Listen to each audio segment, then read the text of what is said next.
Hey, I hope that you are having a good day. I have a little video that I want you to watch. This is a super sweet moment my dad and I had 5 years ago. This showed up on my Facebook memories. Super timely. We're talking about discipleship, and the conversation my dad and I have is all about discipleship. He didn't know how to use Facebook Live, and so I was showing him, and God just put it in my heart to start asking him questions about discipleship. Take a look at what he says, his understanding of discipleship is. So, Dad, if you could accomplish one thing between now and eternity, what would it be? To encourage as many as I can to follow Jesus and spend eternity with me in heaven. What is your take on making disciples? Well, first you got to be one. Yeah. And then you can help others become one, and then help them make other disciples. But I think that's the mission we're supposed to be on. So, but you can't teach others to be something that you're not yourself. And so you have to get started finding out what that is, and then get to work creating your own disciples. There you go. For the Lord, that is. That's cool. So you got to be one first, then you make one, and you have those others make others. But maybe you can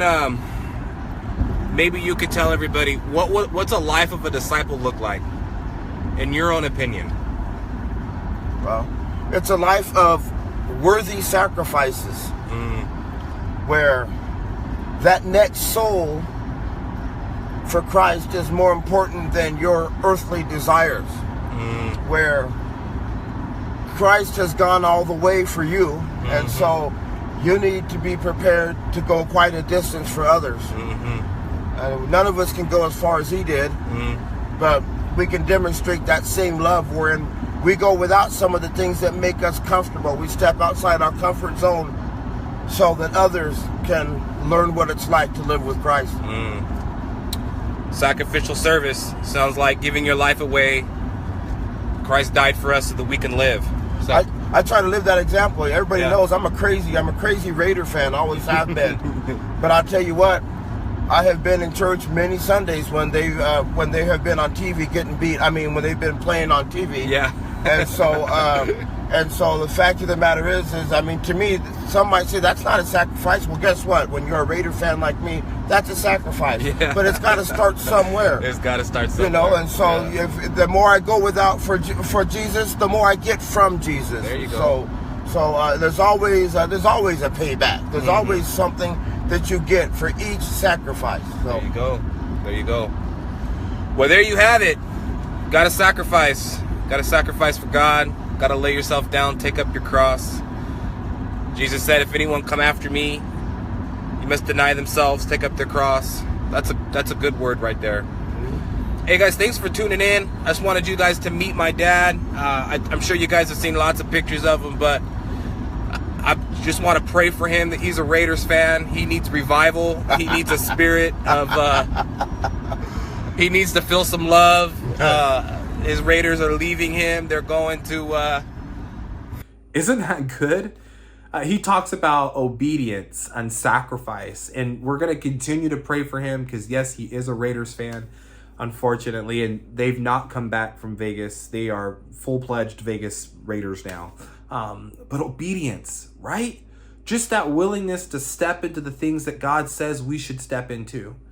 Really, obedience is possible when we work the step of self-denial. I can't be obedient to Jesus if I'm being obedient to my own flesh. I can't say yes to Jesus if I've not said no to me, right? Obedience is really the marker. It's kind of the nail that puts it all together. We can talk about self-awareness and self-denial and dying to flesh and being willing to sacrifice, but if we don't have the discipline of obedience, then we won't be able to withstand sacrifice, and we sure as heck won't be able to withstand our own flesh and our own desires. These are synoptic in the sense that they cannot be without the other. They tell the same story. You are in self-denial, then you're sacrificing things that you want. If you're living a life of self-sacrifice, then you're no longer going over the things of your flesh and you're in obedience. If you're living a life of obedience, then you are in sacrifice for Christ and denying yourself. They have to all be in tandem. So I hope that you work that practice of connecting with God, learning who he's called you to be and accepting his identity and agreeing with that identity. And I hope that you are walking that process of coming to Jesus, denying self, taking up your cross, and being obedient. God bless.